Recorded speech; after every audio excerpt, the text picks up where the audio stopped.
नमस्कार। आप सभी छात्रों को जय हिंद। स्वागत है आप सभी लोगों का टीआई के आज की इस क्लास में। इसके पहले की कक्षाओं में हम लोग जो 2021 में पेट की परीक्षा का आयोजन हुआ था उनमें पूछे गए सवालों को हम लोग हल कर चुके हैं। अब हम लोग हल करेंगे 2022 में पूछे गए सवालों को। आपको बता दें कि 2022 में कुल 4 पालियों में पेपर हुआ था। एक पेपर 15-10-22 को हुआ था, एक पेपर 16-10-22 को हुआ था। तो 15-10-22 यानी कि जो पहले दिन का पेपर हुआ था उसमें पहली पारी में शिफ्ट 1 में जो प्रश्न पूछे गए थे हम लोग उन प्रश्नों को आज हल करेंगे। ठीक है, तो चलिए शुरू करते हैं आज की क्लास को। चलिए देखिए क्या ग्राफ पूछा गया था। लिखा गया निम्नलिखित तालिका का अध्ययन करें और उस पर आधारित प्रश्नों के उत्तर दें। लिखा दिए गए वर्षों में प्रतिवर्ष कंपनी के व्यय लाख रुपए में। ये जो हमको डाटा दिया गया है ये किसी कंपनी का व्यय दिया गया है। व्यय के मद हैं कि किस मद पर कितना व्यय किया जाता है। जैसे वेतन पर कितना व्यय किया गया है, ईंधन पे और परिवहन पे कितना व्यय किया गया है, कंपनी ने बोनस पे कितना व्यय किया है, कंपनी ने ब्याज पर कितना व्यय किया है और कर पे कितना व्यय किया है। तो इसका हमको ये डाटा दिया गया है।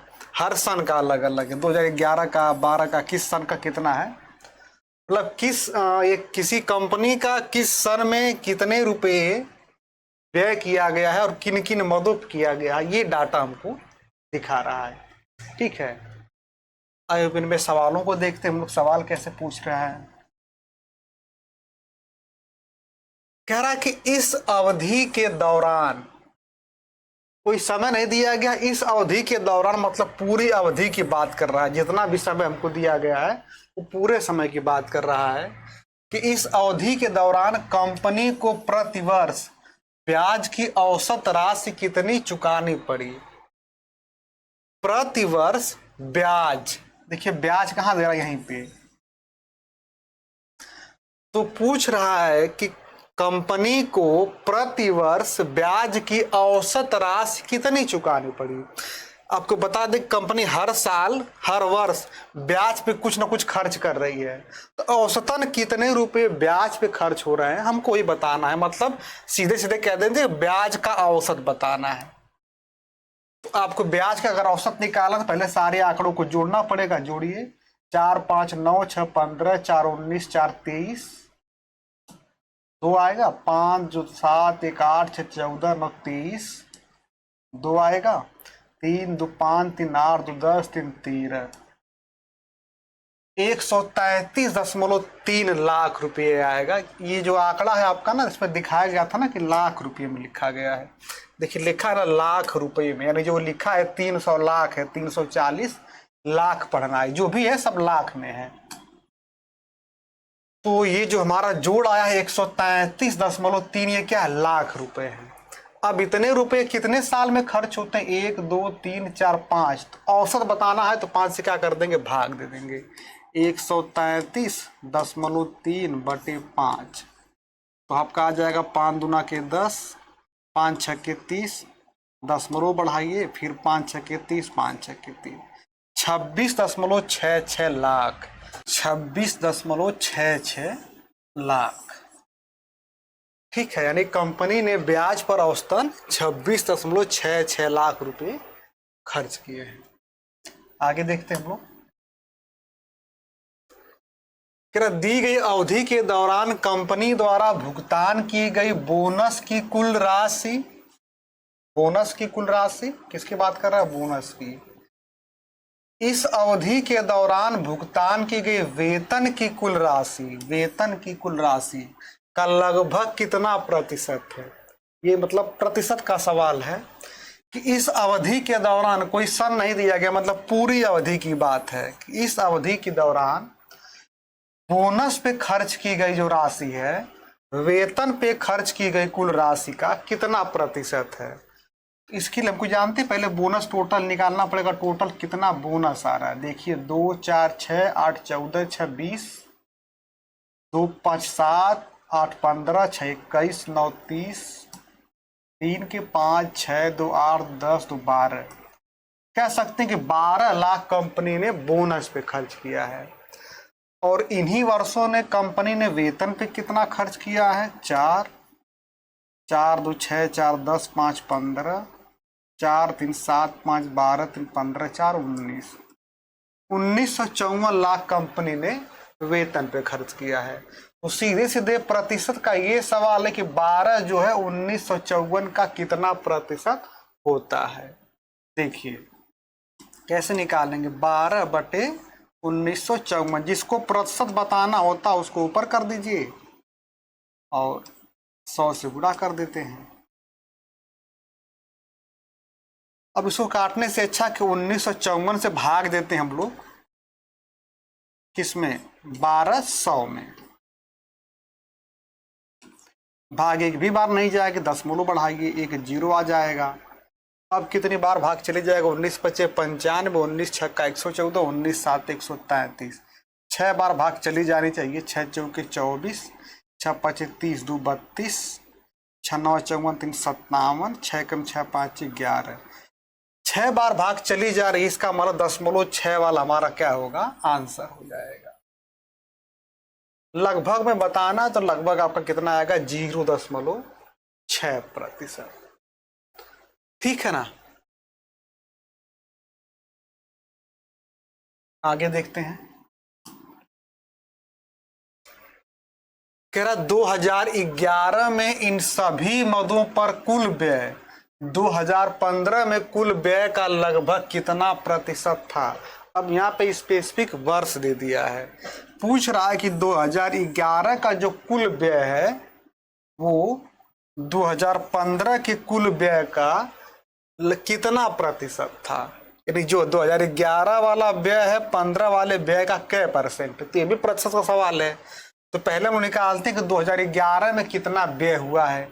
ये सारा कंपनी का व्यय ही दिया है, जो टोटल है 2011 का, ये सब कंपनी का व्यय ही है।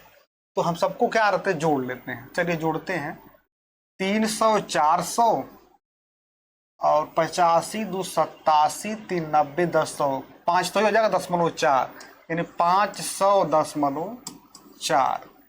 ये हो गया सन 2011 में कंपनी का कुल व्यय। इसी प्रकार से निकालते हैं 2015 में कंपनी का कुल व्यय, तो दशमलव के बाद इसमें 2 अंक है, इसमें 1 अंक है, एक जगह जोड़िए तो पहले 6 आ जाएगा और 9 4 13 आ जाएगा, दशमलव 1 2 3 2 5 9 14 8 22, 2 के 5 7 5 12 3 15 8 23, 2 के 2 4 6 1 7 10 7। तो ये समझ में आ रहा है कि कंपनी ने 2011 में 500.4 लाख रुपए का खर्च किया है कुल, और 2015 में 732.36 लाख रुपए का खर्च किया है। तो ये वाला जो खर्च है, इस खर्च का कितना प्रतिशत है, सवाल में ही पूछ रहा है। तो कैसे निकाल देंगे, जिसको पूछा है 500.4 को ऊपर करिए बटे 732.36 को नीचे करिए, गुणे 100 कर देंगे। इसको हल करना है तो अगर आप दशमलव से 2 शून्य खत्म कर दिए तो कुल मिला जुला के आपका आ जाएगा 5004। ये नीचे 2 अंक पे दशमलव है, 2 अंक पे है ना, तो ऊपर एक ही अंक पे, तो 1 शून्य और लगा दीजिए, नीचे के बराबर हो जाएगा बटे 732.36 और गुणे 100। उसको काटने से बेहतर है कि हम लोग सीधे क्या करते हैं, अगर काटना चाहें तो 4 से काट सकते हैं, 4 से काटते हैं एक बार। ठीक है, देखिए 4 एकम 4, 3 बचेगा, 4 बटे 32, 4 तिया के 12, 4 जीरो 4 नवा के 36 को काट देते हैं तो कितना आ जाएगा, 4 एकम 4, 1 बचेगा, 4 दूना के 8, 2 बचेगा, 4 पाँचे 20, 4 एकम कितना लगभग आएगा। अब उसको मत काटिए, अब क्या करते हैं ना, 18 3 0 9 से भाग देते हैं। किस में भागते हैं, 12 510 और 2 शून्य 100 वाला भी लिख लीजिए। देखिए कितनी बार भाग चली जाएगी, 5 अंक 3 2 5 6 अंक लेना पड़ेगा। तो 18 पाँचे 90, 18 छक्का 108, 18 7 126, 6 बार भाग चली जाएगी। गुणा करते हैं, 6 9 54, 6 3 18, 6 8 48, 1 49, 6 कम 6 4 10 आएगा 6 के, 9 में से 5 जा 4 के, 10 में से 8 जा 2 के, 14 में से 9 जा 5 के, 1 उतार लीजिए, कट जाएगा। अच्छा 6 के बाद आपको ऐसा नहीं लग रहा कि हमारा 6 एक ही मिल रहा है सिर्फ, अगर 6 बार भाग गई है तो 6 वाला एक ही विकल्प आएगा, वो 68 वाला आएगा। चाहे तो भाग एक बार देखिए, सुनना वाला जो बचा उतार लीजिए। अब कितनी बार भाग देगी, 18 पाँचे 90, 18 7 126, 18 8 144, लगभग 8 बार भाग चली जाएगी तो आपको 68 मिल जाएगा। तो हमारा 68 मतलब 6 वाला एक ही उत्तर विकल्प ही मिल रहा है। जब 7 बार भाग ही नहीं गई तो ये वाला विकल्प ऐसे ही गलत हो जाएगा, ठीक है ना। इससे पूरी हमको भाग नहीं लगाना रहता है, ठीक है। ऐसे ही अंदाजे से लगा करके जितनी बार भाग गई, जो विकल्प पहले मिल गया उसको बाकी जो कट कर दिए, जो गलत होने की संभावना से गलत काट के जो बचता वो सही मार के आगे बढ़ जाते हैं, ठीक है ना। चलिए आगे बढ़ते हैं। आगे पूछ रहा है कि 2013 के दौरान इन मदों पर कंपनी का कुल व्यय कितना। इन मदों का मतलब अब कोई मद नहीं दिया तो पूरा पूछ रहा है, मतलब सीधा सा सिंपल सवाल है कि 2013 के दौरान कंपनी ने कुल कितना खर्च किया है, सारा जोड़ देना हमको। अगर आप जोड़ेंगे तो पहले 10 जोड़िए, दशमलव वाला 4 उतर जाएगा और 8 6 14 हासिल 1 दशमलव लगेगा। अगर आप देखेंगे विकल्प में 0.4 4 इसी में 1 में है तो हमारा यही वाला उत्तर सही होने की संभावना अधिक है, बल्कि वही होगा ही और कोई है ही नहीं। बाकी आप जोड़ के देख लीजिए। 1 हासिल बचा था, चलिए जोड़ते हैं। 5 5 10, 2 12, 1 13, 5 18 हासिल 1, 3 3 3 6 7 13 हासिल 1, 6 7 बस 7 738.44 लाख, ठीक है। इसमें हम दशमलव के अंतिम 2 अंकों को जोड़ने पर ही हमारा विकल्प ये मिल जा रहा था, तो बहुत लगाने की जरूरत नहीं है। वैसे भी बहुत कोई इसमें गुणा भाग नहीं है, एक सिंपल सा जोड़ सबको जोड़ के बता दे रहा कि कंपनी का कुल व्यय कितना है, ठीक है ना। आगे देखते हैं। कह रहा सभी वर्षों के लिए करों पर कुल व्यय और सभी वर्षों के लिए ईंधन और परिवहन पर कुल व्यय के बीच का अनुपात क्रमशः लगभग है। अच्छा, किस पर व्यय, करों पर कुल व्यय। पहले करों वाला कुल व्यय देखना है आपका कितना है, और ईंधन और परिवहन वाला कुल व्यय देखना है, और हमको क्या बताना है, इनके बीच का क्या बता देना है, अनुपात बताना है। तो पहले हम इस कर वाले को जोड़ लेते हैं। 5 5 10 8 18 8 26, 2 के 10 21 28 35 43, 436 लाख तो करों पर व्यय हुआ है। और ईंधन और परिवहन वाला व्यय में जोड़ लीजिए। 5 2 7, 5 12, 2 14, 2 3 5 5 10 10 1 हासिल 2 3 4 5 6 604 लाख किस पे व्यय हुआ है, ईंधन और परिवहन पे। तो हमको बताना है कर का, पहले किस पे लिखना है, करों वाला। तो पहले लिखिए 436 अनुपाते 604, 4 से कट रहा है, 4 से काटिए 1, 4 9 के 36, 4 एकम 4, 4 5 20, 151, 109 अनुपाते 151, 109 अनुपाते 151।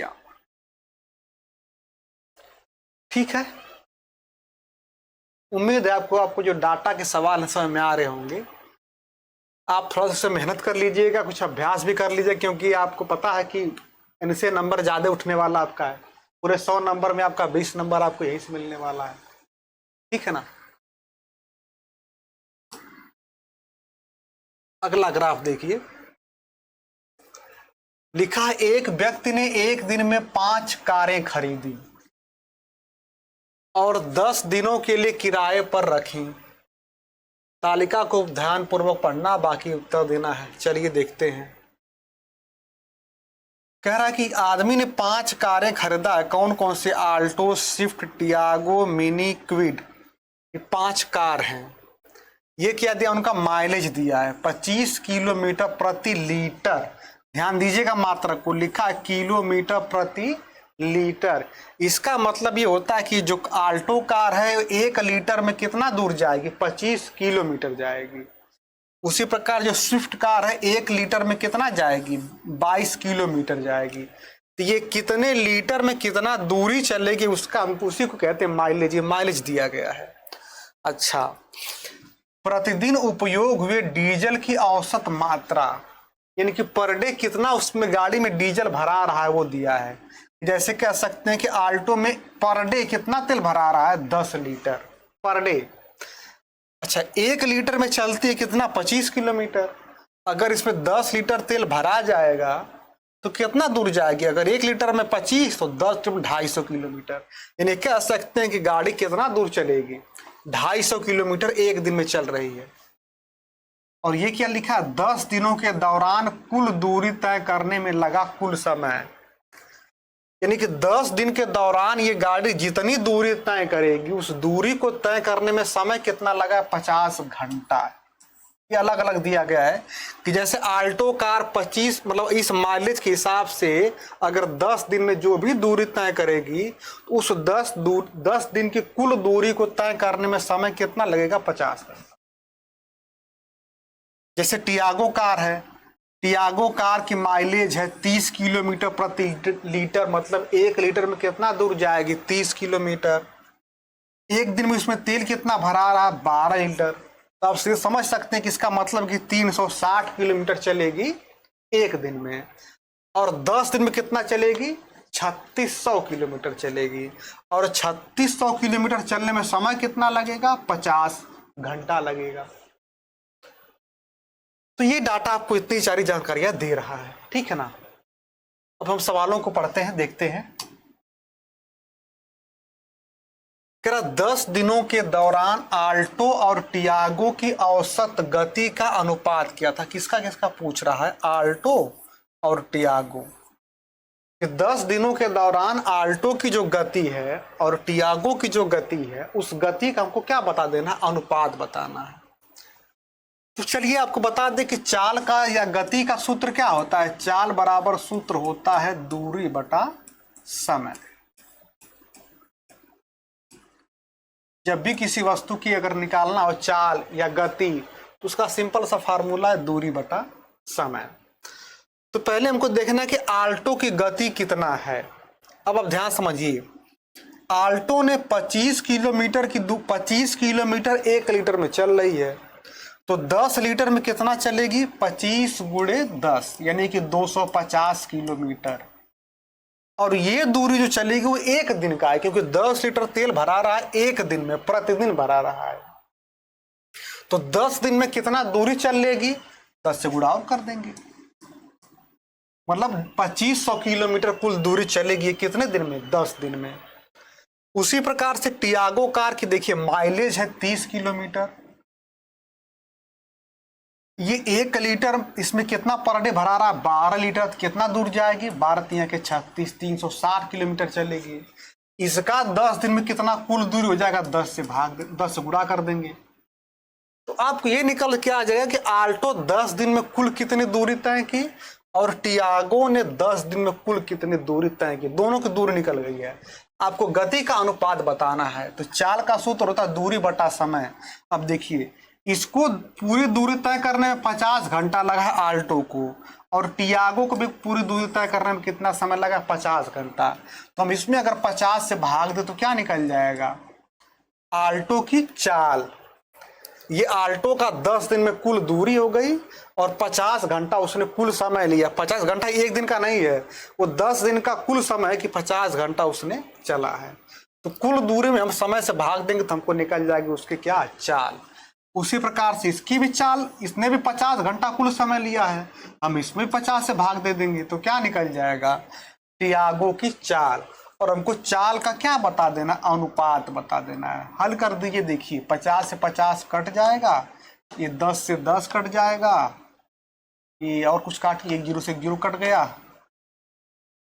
अब नहीं कट रहा, तो इधर आपका आएगा 25 अनुपाते 12 तिया के 36, 25 अनुपाते 36, 25 अनुपाते 36।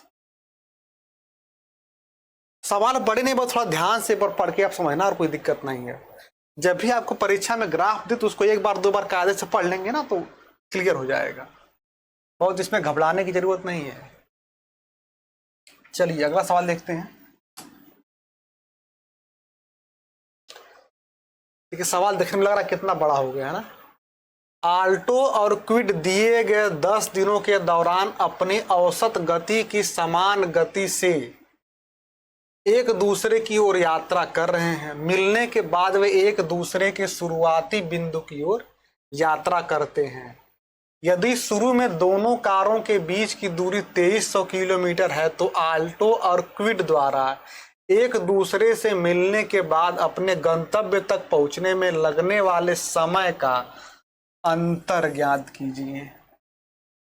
अब देखिए इसमें कितनी कितनी बातें कह दिया है। कह रहा है आल्टो और क्विड दिए गए 10 दिनों के दौरान अपनी औसत गति की समान गति से एक दूसरे की ओर यात्रा कर रहे हैं। तो इसके लिए पहले आपको दोनों की गति निकालना पड़ेगा। किसकी किसकी? आल्टो की और क्विड की। चाल निकालते हैं। देखिए थोड़ा सा हम इसको छोटा कर रहे हैं,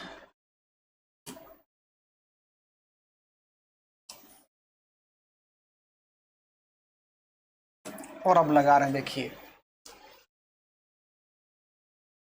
पहले देखते हैं आल्टो की चाल।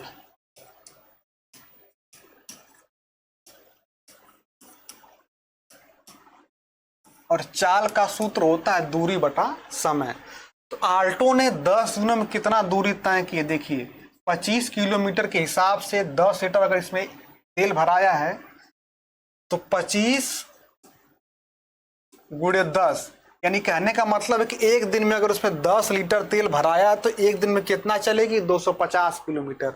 और 10 दिन में कितना करेगी? गुणे 10 और कर दीजिए। ये तो दूरी हो गई बटा समय कितना लगा? 50 घंटा। हल कर देंगे तो 25 दूना के 50, 2 5 10, यानी आएगा 50, 50 किलोमीटर प्रति घंटा। ये किसकी आगे? आल्टो की चाल। अब निकाल लेते हैं क्विड की चाल। क्विड की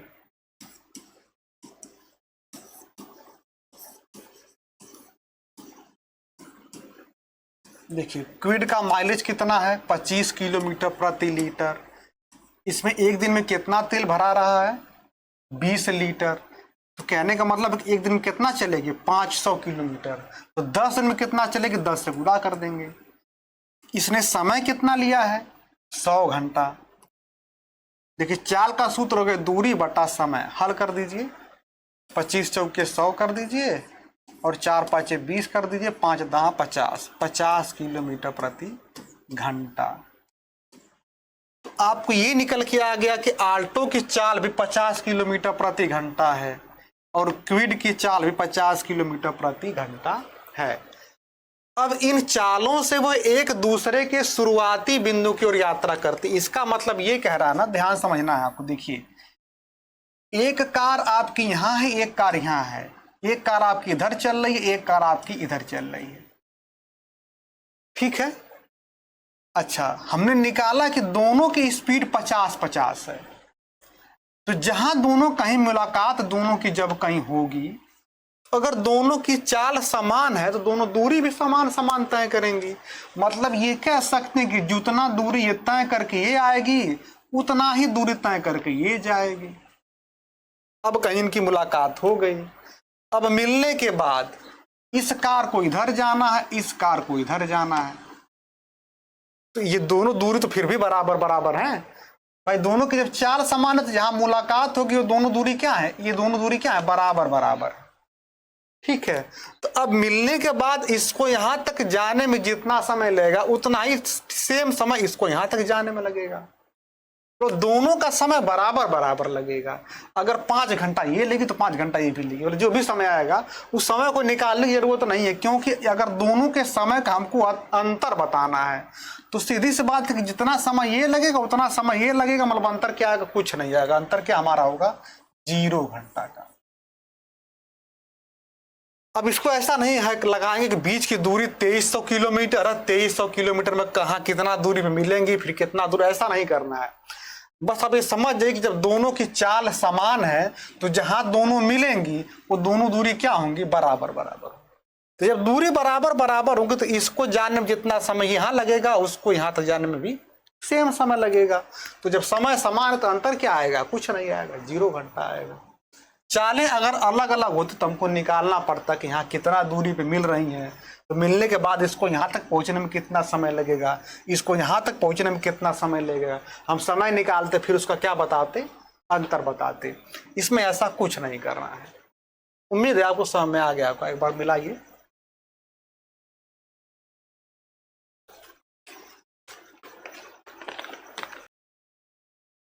चलिए आगे बढ़ते हैं।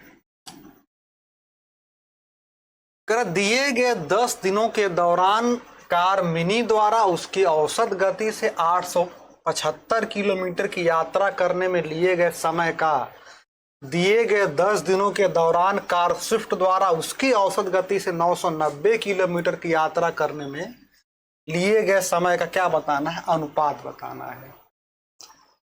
देखिए कह रहा कि दिए गए 10 दिनों के दौरान कार मिनी द्वारा उसकी औसत गति से, मतलब पहले हमको जो मिनी कार है इसकी औसत गति निकालना पड़ेगा, इसकी चाल कितना है।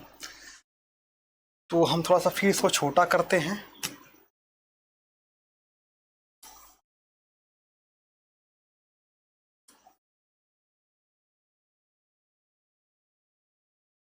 चलिए यहां लगाते हैं।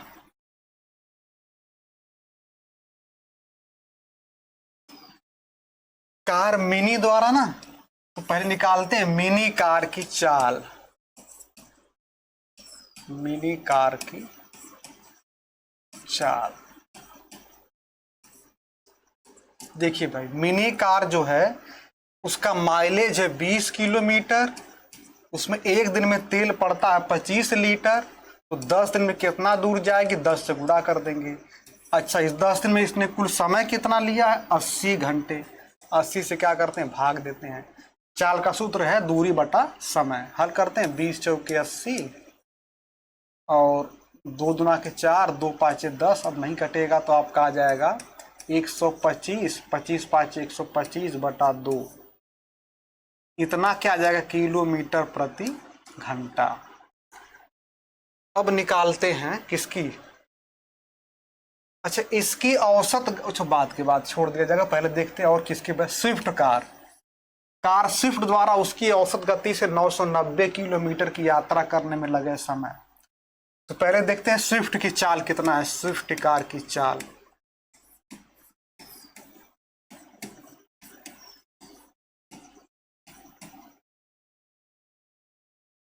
स्विफ्ट कार की चाल देखिए, इसका माइलेज 22 किलोमीटर, इसमें एक दिन में तेल भरेगा 10 लीटर और 10 कितना चलेगा, 10 दिन। समय कितना लगेगा इसको, 55 घंटा। हो जाएगा 11 दुना के 22, 11 पाँचे 55, 5 दुना के 10, 2 दुना 4 दहा में 40 किलोमीटर प्रति घंटा। देखिए हमने दोनों की चाल निकाल ली है। मिनी कार की चाल कितना है, मिनी कार की चाल 125 और स्विफ्ट कार की चाल है 40 किलोमीटर प्रति घंटा। तो अब सवाल में ये पूछा ना कि 10 दिनों के दौरान कार मिनी द्वारा इसकी औसत गति से 875 किलोमीटर की यात्रा करने में लिए गए समय, यानी कि इस मिनी कार को 875 किलोमीटर जाने में जो समय लगेगा स्विफ्ट द्वारा इसकी अपनी चाल से 990 किलोमीटर जाने में जो समय लगेगा, उन दोनों समय का हमको क्या बताना है, अनुपात बताना है। तो चलिए देखते हैं, मिनी को 875 किलोमीटर जाने में कितना समय लगेगा, समय का सूत्र उसी से बना लेंगे, दूरी बटे चाल। तो उसका दूरी कितना जाना है, मिनी कार को 875 किलोमीटर दूर जाना है, और इसकी चाल कितना है, मिनी का हमने अभी निकाला 125/2। ये किसका हो गया, मिनी कार का समय हो गया। अब स्विफ्ट कार का समय निकालते हैं, उसको कितना दूर जाना है, 990 किलोमीटर दूर जाना है, और इसका कितना चाल है, 40 किलोमीटर प्रति घंटा। देखिए, ये मिनी कार द्वारा 875 किलोमीटर की यात्रा करने का समय है, और ये स्विफ्ट कार द्वारा उस 990 किलोमीटर की यात्रा करने में लगा समय है। हमको दोनों समय का क्या बताना है, अनुपात बता देना है। ठीक है, अब इसको हल करते हैं थोड़ा सा। देखिए, ये 125 7 बार में कट जाएगा आपका। 125 से अगर 7 बार में काटेंगे तो ये पूरा पूरा कट जाएगा, ये 2 ऊपर चला जाएगा, तो ये कह सकते हैं कि 7 बार कट जाएगा और ये नीचे से पहुंच जाएगा 2। ठीक है, यहाँ पे देखते हैं, ये 0 0 कट जाएगा, अब तो कटेगा नहीं, 99/4 आ जाएगा। इस 4 को 20 में गुणा कर दीजिए, 7 दूना के 14 और 14 के क्या हो जाएगा, 56। 56 अनुपात ये क्या आ जाएगा, 99। 56 अनुपात 99, 56 अनुपात 99। थोड़ा सा सवाल का लेवल थोड़ा सा हाई है ना, लेकिन फिर भी कोई दिक्कत नहीं है, आप लगाएंगे सवालों को समझ के तो लग जाएगा, बहुत कठिन इतने भी नहीं है। ठीक है ना, आगे देखते हैं। कह रहा, यदि सभी कारों द्वारा 10 दिनों में तय की गई कुल दूरी कार ए और कार बी क्रमशः 150 घंटे और 300 घंटों में तय करती है, तो कार ए और कार बी की औसत गति के बीच का अंतर ज्ञात कीजिए। सवाल में ये लिखा कि यदि सभी कारों द्वारा 10 दिनों में तय की गई कुल दूरी, सभी कार 10 दिन में कुल कितना दूरी तय करती है, वही सेम दूरी कार ए और कार बी 150 घंटा और 300 घंटों में तय करती है। कार ए और कार बी 2 नई कार आ गई, इतनी कारें, ये 5 कार तो पहले ही से थी, अब कार ए और कार बी क्या आ गई, नई कार इसमें आ गई। तो पहले हम ये देखते हैं कि सभी कार 10 दिन में कितना दूरी तय करती हैं। इसको थोड़ा सा छोटा करते हैं,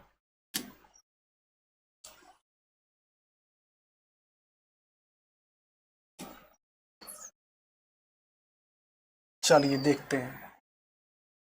पहले निकालते क्रमशः R2 कितना दूरी चलेगी, देखिए समझिए, 25 किलोमीटर इसका माइलेज है, एक दिन में 10 लीटर तेल भराएगा तो चलेगी 250 किलोमीटर, तो 10 दिन में कितना चलेगी, 2500 किलोमीटर।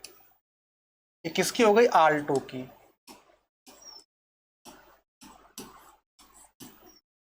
ठीक है, 10 दिन का पूछा है कि 10 दिन में तय की गई कुल दूरी, तो अगर 25 किलोमीटर किसी की माइलेज है, यानी 1 लीटर में 25 किलोमीटर जाएगी, और उसमें अगर 10 लीटर तेल भराएगा कितना दूर जाएगी, 2500। एक दिन में जाएगी 250, 10 दिन में चले जाएगी 2500। और ये कौन सी है, स्विफ्ट कार आपकी। देखिए, स्विफ्ट कार की माइलेज 22 किलोमीटर, इसमें कितना तेल भराएगा, 10 लीटर, तो एक दिन में जाएगी 220 किलोमीटर और 10 दिन में जाएगी 2200 किलोमीटर। इसी प्रकार से टियागो 30 किलोमीटर माइलेज, 12 लीटर तेल भराएगा तो 360 किलोमीटर जाएगी एक दिन में, और 3600 जाएगी 10 दिन में। ठीक है, mini car 20 kilometre mileage, 25 litre तेल, 500 किलोमीटर जाएगी एक दिन में, तो 5000 जाएगी 10 दिन में। क्विड 25 किलोमीटर माइलेज, 20 लीटर तेल, 500 किलोमीटर, 10 दिन में कितना जाएगी, 5000 किलोमीटर। अब सब कार कितना दूरी चलेंगे, सबको जोड़ लेते हैं, 0 0 5 2 7 6 13 3 2 5 3 8 5 13 5 18। 18,300 किलोमीटर सभी कारें मिला करके 10 दिन में इतनी दूरी तय करेगी। अब कह रहा है कि यही जो दूरी है कार ए 150 घंटा में तय कर लेगा। तो देखते हैं भाई, इतना अगर दूरी, ये कुल दूरी हो गई, इतनी दूरी अगर कार ए 150 घंटा में तय करता है, कितना में?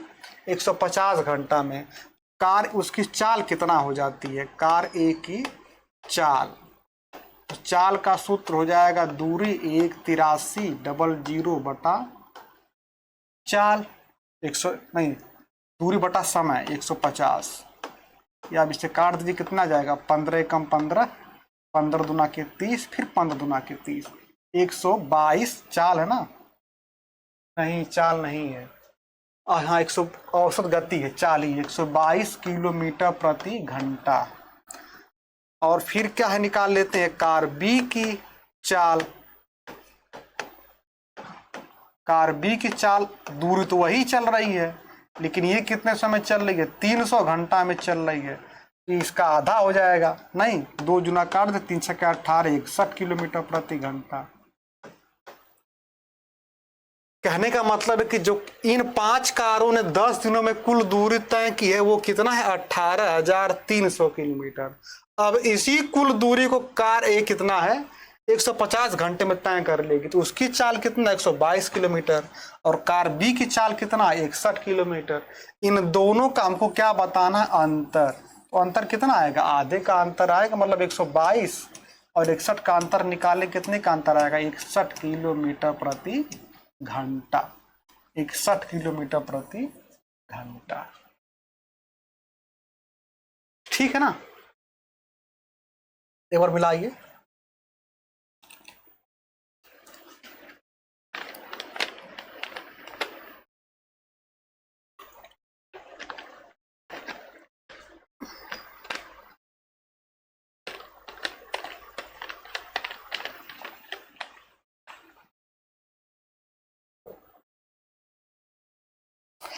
चलिए अगला सवाल पढ़ते हैं हम लोग।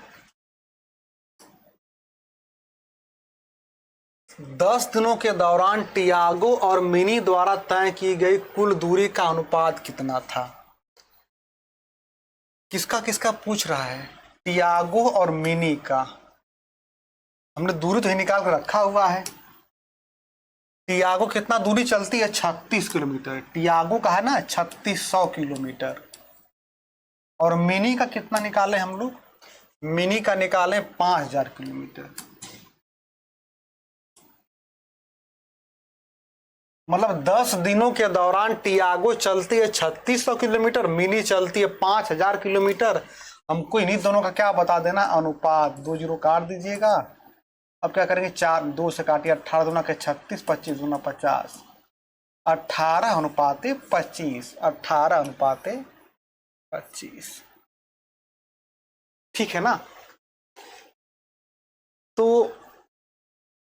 आपके शिफ्ट 1 के अभी पूरे सवाल नहीं हुए हैं, उसमें अभी 10 प्रश्न और रह गए हैं। वीडियो काफी लंबा हो जाएगा, तो 10 प्रश्नों को हम लोग हल करेंगे अगली वीडियो में। ठीक है, तब तक आप लोग अपना अभ्यास करते रहिए। आज के लिए धन्यवाद।